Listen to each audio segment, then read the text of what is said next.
episode of the LMA podcast. Inshallah, today, look, we have started a little bit late, unfortunately. No, it's no fault of anybody. It's just that unfortunately these things happen, especially when you're trying to go live.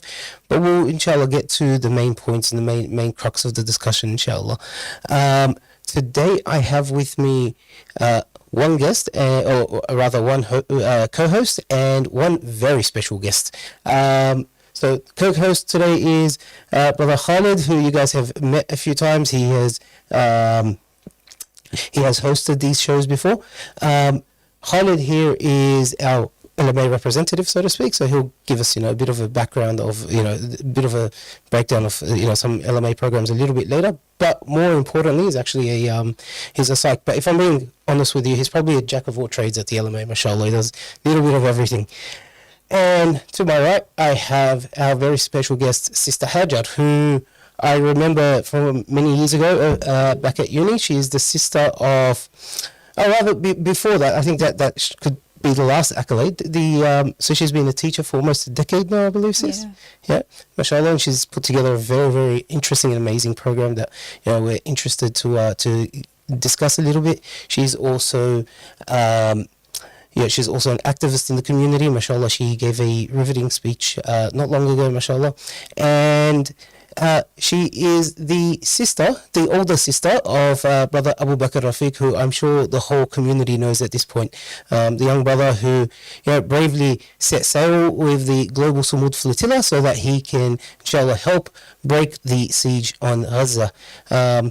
Sis, I believe congratulations are in order. Jazakallah khair, definitely. Alhamdulillah, we've got good news that he and two other Australian members of the flotilla are landing tomorrow at 7 a.m. inshallah. Alhamdulillah, alhamdulillah. And I believe the family, but the actual members themselves are encouraging people to go down to the airport, inshallah. Yeah, so the Sydney crew are. There are different members. Some feel differently about attention, but the three that are landing together, alhamdulillah, are looking forward to a large reception at the airport, inshallah. Beautiful, inshallah. And I understand people's privacy and people wanting to sort of not get too much into the spotlight, but I believe these are important events. We should celebrate these sorts of heroes, even though we consistently keep the cause of Gaza at the core and the center of the issue, right? It's her Sister Hajar's older brother and herself, and Abu Bakr consistently have reminded us that the issue is not about them. It's not about him. It's not about any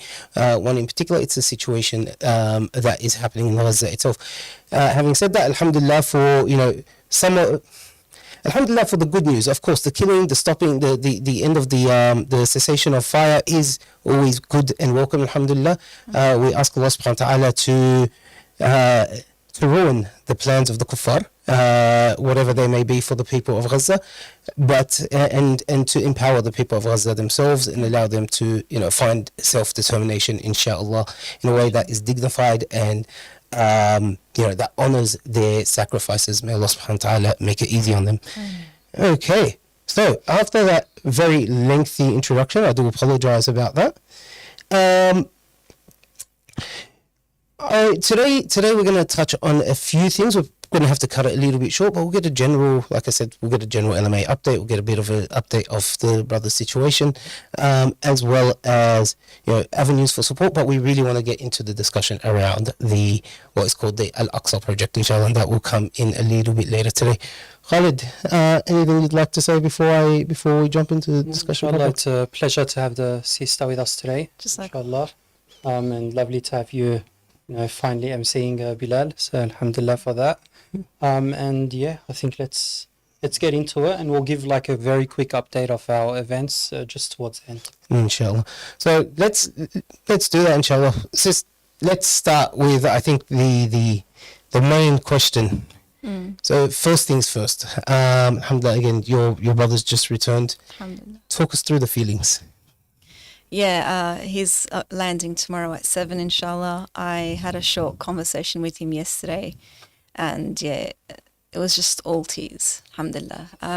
We're very excited, alhamdulillah, because he's been gone since the 24th of August, the day when the Hyde Park protest was happening, I remember.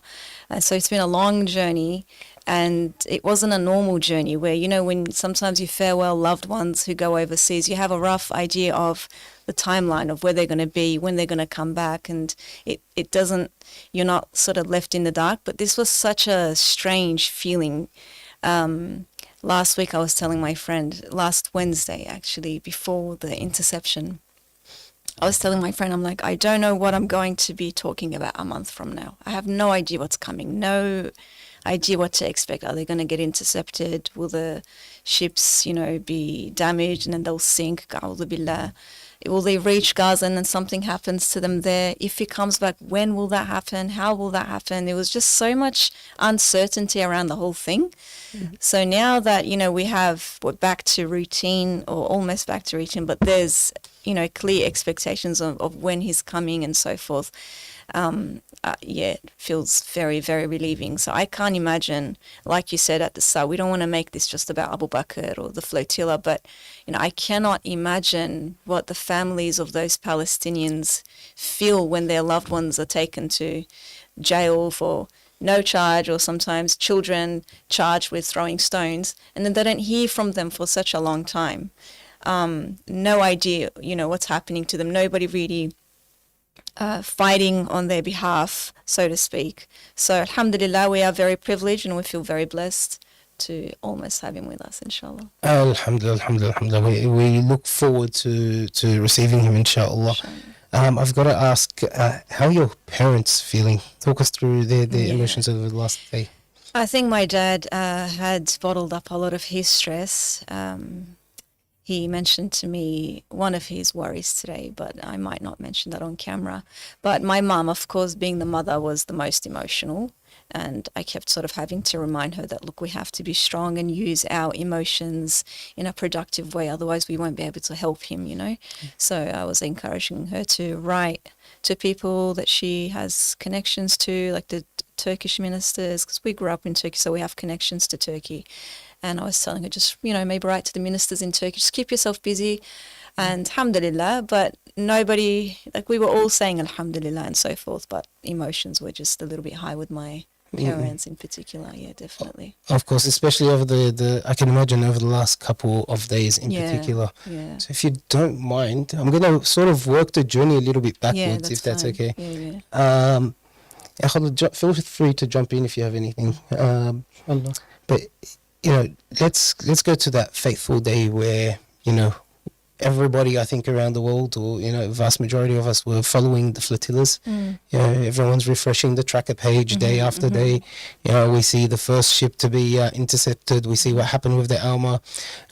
We put together a little thing about the Spectre, which your brother was on. So that time period, talk us through what sort of contact did you have? Did you have any contact at that time? What were the emotions like? What were you being told, if you're allowed to, you know, I suppose share any of that?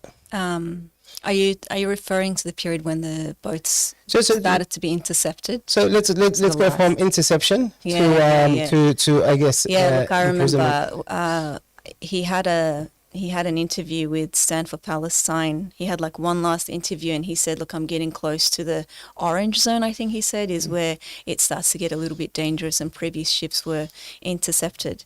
So that was the last time I heard from him. So it was through the podcast? It was through that. Sure. So, because I'm sure he was getting hundreds of messages a day, so... I was trying not to bother him with too many texts. But, you know, I sent him a few messages, but he didn't get a chance to reply. In any case, so that was the last time I actually heard from him. And I think it was the morning after that, if I'm not mistaken, I woke up early. I think it was like 4 a.m. or something, 4:30 a.m. Every night I was just like woken up with some kind of worry or stress. And I saw a message in our family group, my brother saying, which one was it? Either the Series or the Alma, one of them was intercepted. So then it was just like falling with like dominoes after that. So yeah, a lot of stress, a lot of worry. Yeah, just like you said, constantly refreshing the page, constantly checking the live feed to see if the Spectre boat was there. But yeah, I think there was just so much adrenaline, across everyone's body. I want to ask you and I do apologize if it's a bit of an insensitive question, so to speak. No. So the whole world was, of course, we here were very worried for Abubakar's situation, but at the same time, as we're watching, we're kind of looking at some of the final boats that are, one of them made it to the seas of Gaza itself, and some of them kind of looked like they were, maneuvering around. Yeah. How was that? I suppose you guys were just taken back by the stress of your brother's situation. No, actually, obviously we were worrying about him once his boat got intercepted. Well, like, what are you supposed to do now? Do whatever is within our power, reach out to media and so forth. But no, we kept following the rest of the boats, and we were cheering on the last vessel. What was it called, Marinette or something, with one of the Australian captains. And we were like, I was talking about it with my sister-in-law. I said, imagine he makes it and then they make a movie out of it called The Last Vessel. So we were absolutely following the rest of it. And you would have heard yesterday a new round of flotilla boats were intercepted again. So no, our eyes are still there. Our eyes are still on Gaza. Because, like you said, we know that the issue isn't Abu Bakr, the issue is the broader occupation of Gaza, of Palestine, and then of their ambitions to even spread the greater Israel into other neighboring countries. So, so alhamdulillah. And so talk us through about the next few days, complete darkness. I do got to say, if you don't mind, actually, one of the final messages, there's a few chat groups out there, one of the final messages that we got from Abu Bakr, and one of them was, everyone was worried about what had gone on because his boat was potentially intercepted. And his camera had gone down, and then he messaged us saying, sorry guys, I was steering the boat. I'm like, man, look at Captain Jack Sparrow over here. Yeah, it's just full of everyone's worried sick. It's like, I'm just steering. One of the brothers in there, I believe it was your older brother, also reminded him to keep the dhikr on his tongue. But walk us through when the blackout, obviously not hearing anything, were you guys able to get any information during that period, and was it helpful, was it useful? I'm just so glad for those tracker pages, because they would tell you when a boat actually got intercepted, that have it in red on the site. So when he got intercepted, we're like, okay, clear cut news, it's from the organisers, alhamdulillah. Because being left in the dark limbo, not knowing what's happened, what's not happened, is more stressful than knowing, okay, his boat's gone, he's in custody, next step, let's reach out to whoever's in power to ensure that he's treated well and that the others are treated well and that they get released quickly. So alhamdulillah, I was really impressed, I have to say, by the people who organised this flotilla. A bunch of civilians from around the world got together, and it's such a sophisticated, well put together mission. And you may have seen the clip from Yusuf Omar, who was one of the people on the family boat originally. He said 26,000 people applied to be part of this flotilla. They selected 500, and one of the things that they looked for is the characteristic of people to de-escalate situations, to de-escalate violence, because you see what can go wrong when people just even raise a fist against the occupation forces, which is what happened in the Mavi Marmara, when people literally just tried to defend themselves using their fists, using slingshots. 60 people got shot, 50 injured, 10 killed. So they were really looking for that kind of characteristic.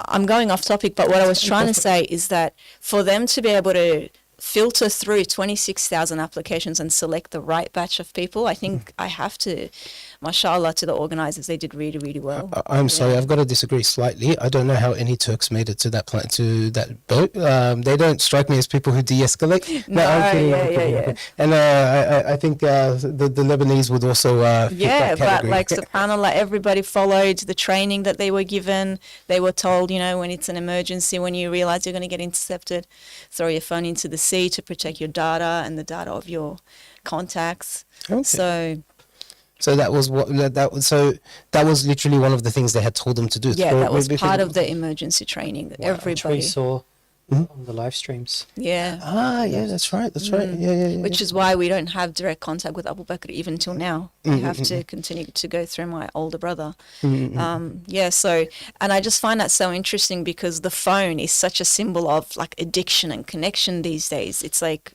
people's lifeline. And then subhanallah, it's a sacrifice to throw that away with all your data, all your everything's on there. It's small, but inshallah it counts as sacrifice in the sight of Allah subhanahu wa ta'ala. It's definitely something. I do have to say, is like comment on one of those groups. Your older brother went to pick up. I believe when he got there, he said he told Abu Bakr to meet him at his hotel instead of going to meet Abu Bakr at his hotel, and just made me think, older brothers are always going to be the same, you know. It doesn't matter where you are, doesn't matter what the situation is, right? May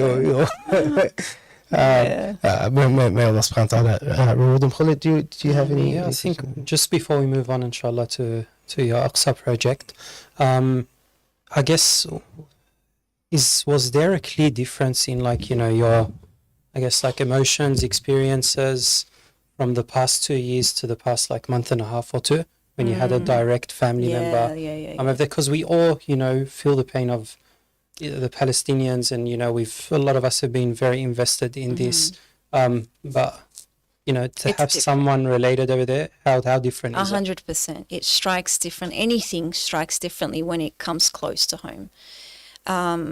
When we got an email sent to us from GFAT through the embassy, so Abu Bakr wrote a handwritten letter and gave it to the consular officer that visited him. And in that he said, he was communicating through my brother, and my brother sent it to me. He said, I didn't want you to worry at first, but they're mistreating us, they're slapping us, they're punching us, they're bringing dogs on us, they're pointing guns at us.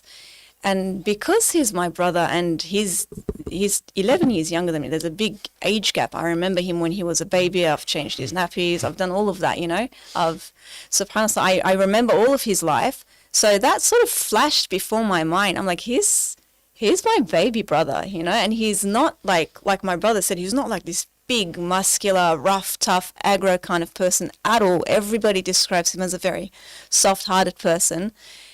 And that just boiled my blood when I read that, and I'm just seeing the images of my brother, and I know who he is, I know what he is. It hit differently. It really hit differently.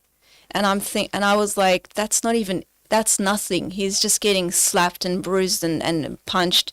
He's not getting half of the abuse, not even 2% of the abuse that many of the Palestinian prisoners cop when they disappear in prisons.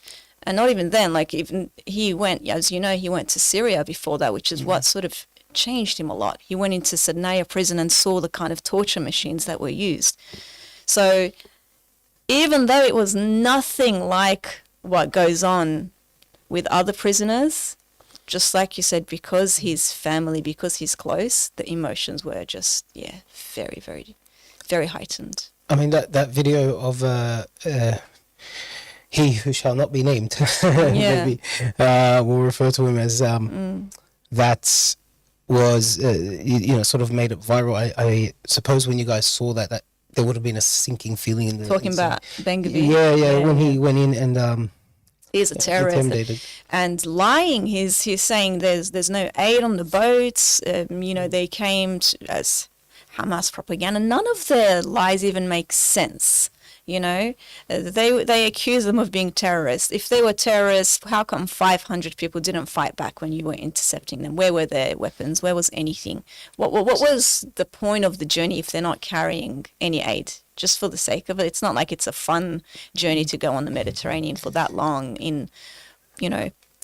I mean, whenever I did have contact with Abu Bakr, I did call it a cruise. So it's not bad, but just it sounds like a troll comment. Yeah, no, for sure. No, of course, it's the situation of these boats are not necessarily they're purchased by civilians. Yeah. These are major boats. Like these things cost millions of dollars. It's not easy. It's not easy living off a yacht. You know, like a 5-star yacht. Let alone, a sort of boat that anything can happen. Your Yeah. motor sort of goes. You have to, you have to drift throughout the night, do things like that. It's just I suppose one or two final questions on this for me. What's something that your brother, either, if you don't mind sharing, that your brother said to you before he was intercepted or before he left, that I suppose will stick with you forever, inshallah?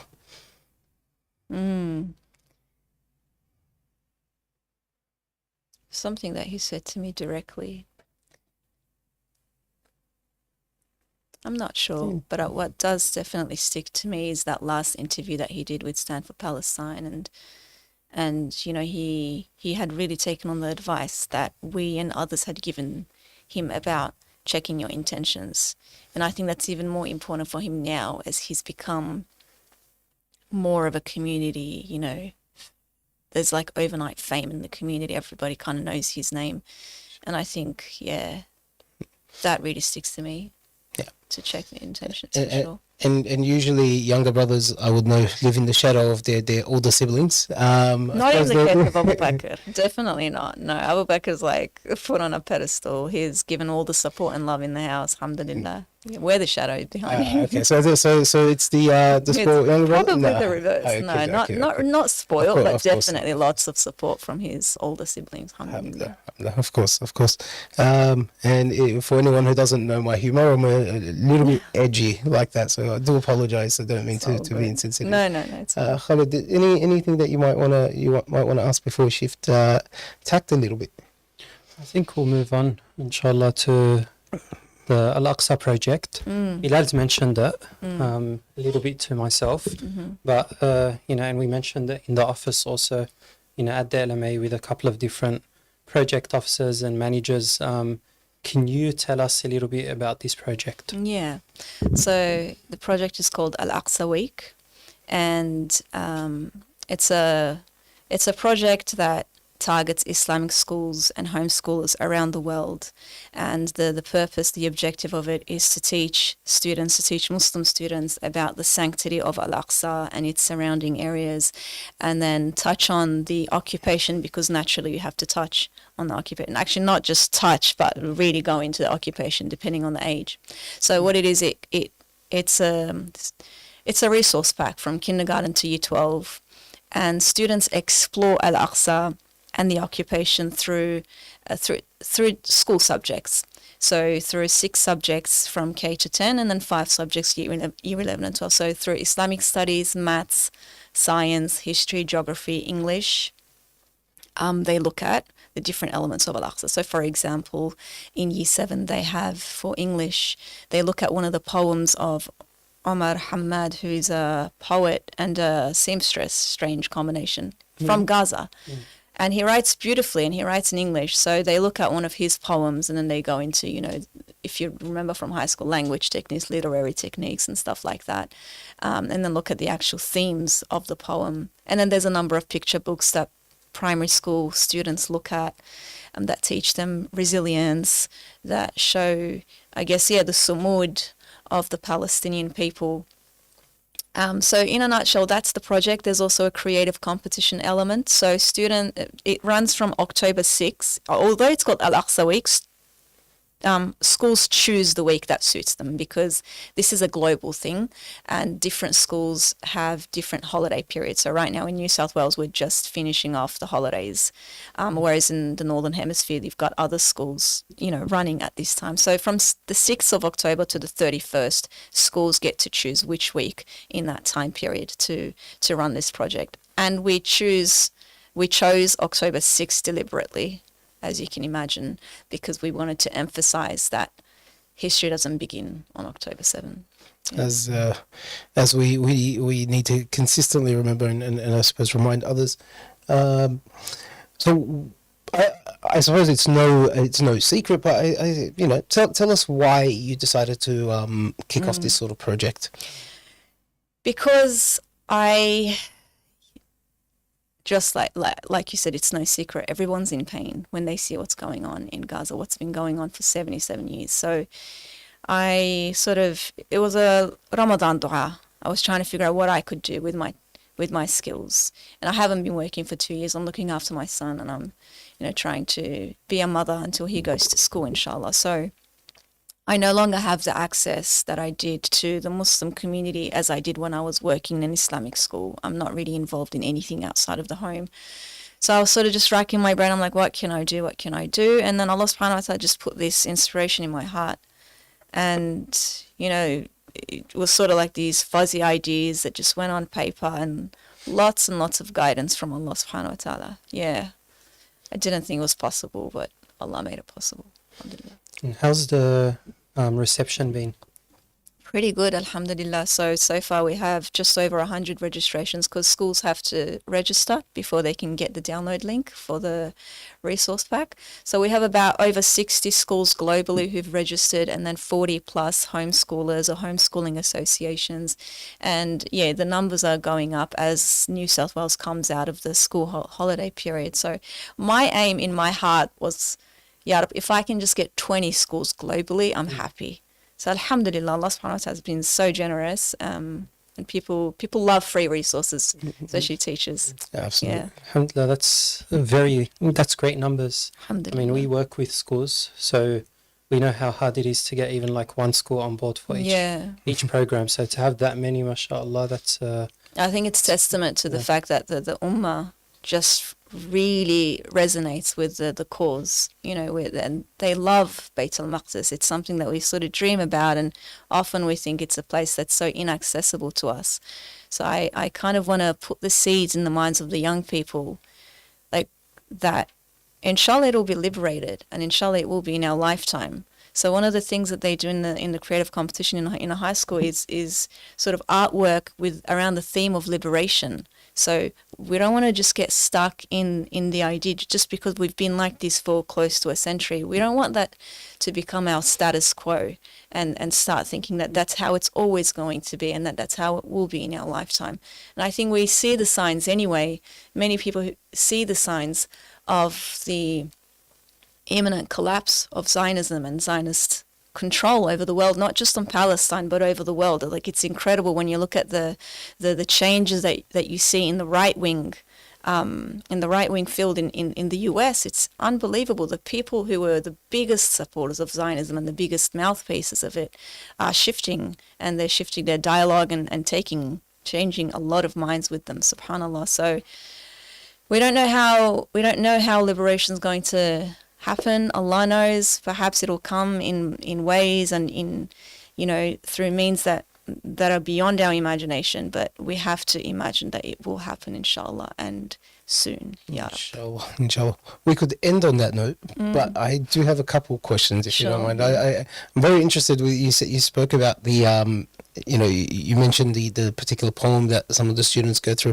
Interested in some of the other aspects. So how do you integrate this project into mathematics? How do you integrate it into science? Yeah, for sure. It's actually sad that we have to sort of make lessons out of, genocide and so forth. But one of the things, for example, they look at in mathematics is the percentage of land loss of Palestine from 1947 till now. Or they might look at checkpoints and how long it takes for people to get from one checkpoint, to travel from one city to another, considering they have to go through this many checkpoints, and the average waiting time is this long at each checkpoint. And then in geography, they might look at the what do you call it, like the olive tree and its its properties, and then what happens if you there was a lesson on ecocide, we got rid of it. There are lots of lessons that look at the different elements of occupation. So the ecological impact, the environmental impact, the impact on human population, the impact on disease, the impact on psychology, mental health. This is your field, I think. So yeah, they look at all sorts of all of the different kinds of elements of the occupation, as well as Bayt al-Maqdis. Mashallah, it seems very, very, very comprehensive, mashallah. As comprehensive as you could get, because they only do one lesson per subject in that week. Of course. So it's like 6 lessons a week. But when you look at the full picture, it looks much more comprehensive than it does per grade. But yeah, it's the best that we could do. Was this pulled together by yourself, or is there Myself, mostly myself, okay. and This Ramadan or last year's Ramadan? this Ramadan, and yeah, up until I did use a lot of AI obviously to help me, especially format things, and especially for subjects that are not my areas, because my area is English history, so I had to get ideas for other subjects, and then like once it was compiled, alhamdulillah, I got help obviously. My husband who's here, I don't want people to think that I'm here with two. Yeah, I've got my mahram. Alhamdulillah, he gave me like 2 days to just work on it, took care of the little one and so forth. So that really, really helped. But honestly, throughout it all, I just had that verse in my mind. وَمَا رَمَيْتَ إِذْ رَمَيْتَ وَلَكِنَّ اللَّهَ رَمَى. You know, I kept thinking, oh, what if I never finished this, because it was it's like 200 pages, the whole thing, K to 12. So I'm like, what if it never finishes? What if no one signs up? What if it's a failure? What if? And then I thought, if it's a success, it's from Allah. If it's a failure, Allah subhanahu wa ta'ala sees your effort, so it doesn't really matter anyway. It's just like when the Prophet ﷺ tells us that, even if you see the day of judgment occurring and you've got a seedling in your hand, plant it, because Allah subhanahu wa ta'ala just wants to see effort from you. If you die working on something and no one hears about it, no one knows about it, Allah knows about it, and inshallah it's in your book of records, and maybe on the day of judgment you'll be resurrected and you'll be told, oh, you got the reward of, I don't know, freeing 10 slaves or something because of a specific intention that you had, or the sadaqah jariyah of educating, exactly. supporting the education. Allah's generous, and I think sometimes our internal dialogues just sort of prevent us from going through with things. Alhamdulillah. The sister, for those students who don't attend the school who are registered for the program, is there any way we can make it more accessible to them, inshallah? So homeschoolers? So maybe to a public school, to another school. I feel like it wouldn't be so suitable for a public school because it comes at it from such an Islamic lens, because it's looking at, the sacredness of Bayt al-Maqdis from a Muslim lens. But interestingly, there was one school from, I think, Trinidad who signed up. And when I looked them up, it was a public school. I'm like, if you want to sign up, you can sign up. I just don't know how suitable it is for your context. And likewise, like public schools, if you're interested in signing up, if you're interested in seeing the Muslim perspective, you're welcome to use the resources, tweak it to suit your classroom. That's perfectly okay.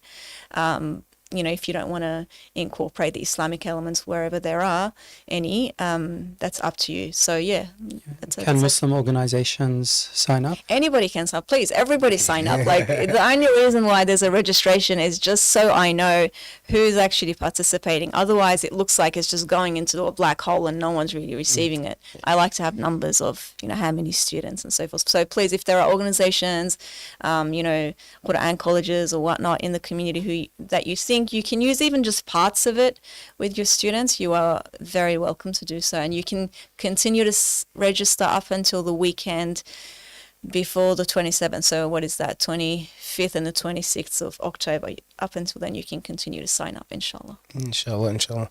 I take it you're going to continue running this again, inshallah, next year. I hope somebody will take it off me, but we'll see. Maybe next year there is no need. Maybe next year we'll run a celebration event, inshallah, that to mark the liberation of Bayt al-Maqdis, inshallah. Allah knows. Inshallah. Khair, inshallah. Any other questions on your part, Khalid? No, inshallah, I think we'll definitely be in touch. I think we've got several different initiatives, and we do a lot of educational programs at the LMA, as I'm sure other Muslim organizations do. So it will definitely be worthwhile for us to get involved behind initiatives that are actually needed in the community, inshallah. We'll hook you up with some of the careers programs that we run. Oh, beautiful. Beautiful. May Allah subhanahu wa ta'ala reward you and reward the intention. May Allah subhanahu wa ta'ala give, bring back your brother safe and sound, inshallah. May we be celebrating him tomorrow, inshallah, and make him a beacon of hope, but also of activism and movement for the ummah, inshallah. For those that are here. His intentions and all of ours. As well as, of course, the rest of the... By the way, did you guys end up having any contact with the other families or the other people? Yes, we do have a WhatsApp group through the Global Sumud Flotilla. my brothers and I are in there. So yeah, alhamdulillah, they're doing well, and they're just very appreciative of the support that they're getting from everybody. Alhamdulillah, yeah. Alhamdulillah. Does anyone quite do it like the Muslim community out of interest? I feel like no. No, alhamdulillah. I think there's just such a vibe in the Muslim community, such a, unity towards this cause that you don't see it the same way in other. Is there any ways that you might know of that we can support those families of the other members? Yes. So, well, 2 of them are arriving tomorrow, so you can also welcome them and thank them and so forth. But I also know there's a fundraiser being run by the Global Sumud Flotilla organisers for the members of the flotilla, just so they get a little bit of time, a little bit longer time off from work. I think they're trying to fundraise $5,000 for counselling and daily expenses and so forth. And some members might decline that money in the end, so it might end up going to Panzama. I forget what it stands for, but it's the one that sends doctors and Palestinian Australian New Zealand Medical Association. That's the one. So I think they're looking to send any leftover funds to that. So if you want to support them financially, I can maybe share the link with you. If you can put it in the description of this. Please do. And maybe just get the word over to the organisers to come hold it in Bankstown. Yeah. We'll bring the boys. We'll raise about $500,000. No one does it like the Muslim community, that's for sure. Alhamdulillah. And with that, Khalid, do you want to just close this off with any updates that we have from the LMA, inshallah? Inshallah, just a few quick updates.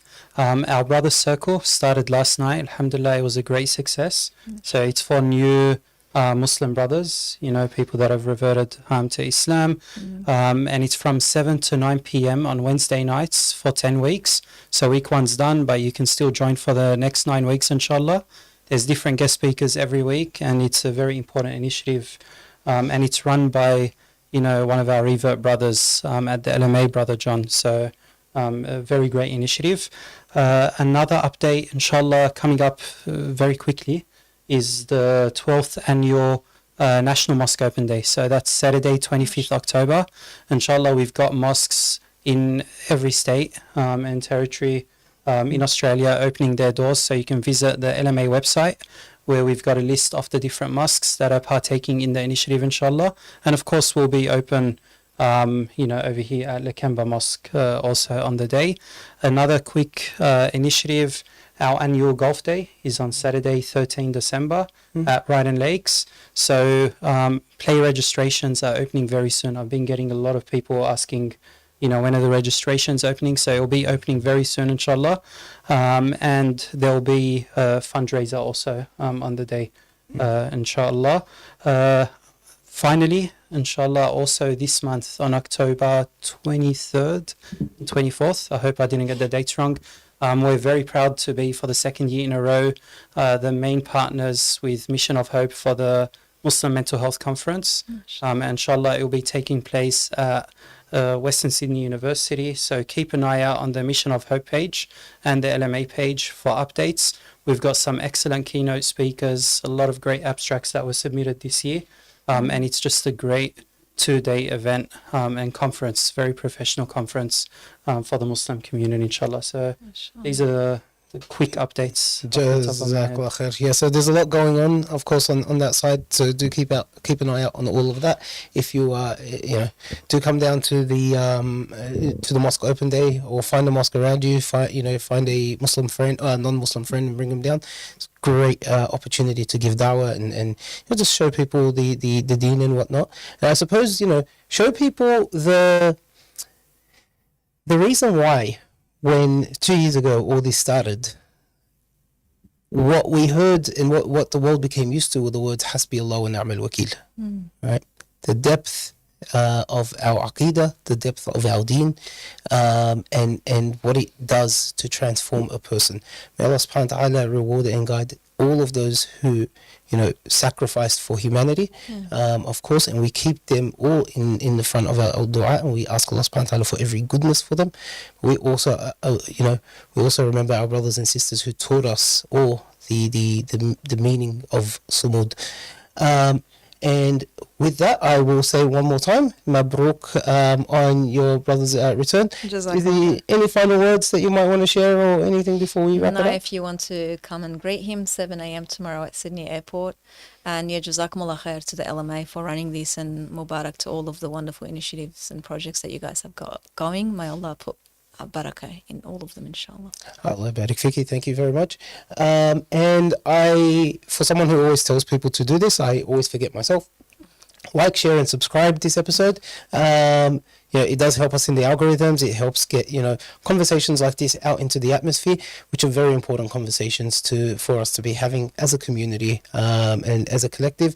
This particular project started as a bit of an update because the LMA wanted to become a little bit more transparent with its patrons, with the Muslim community.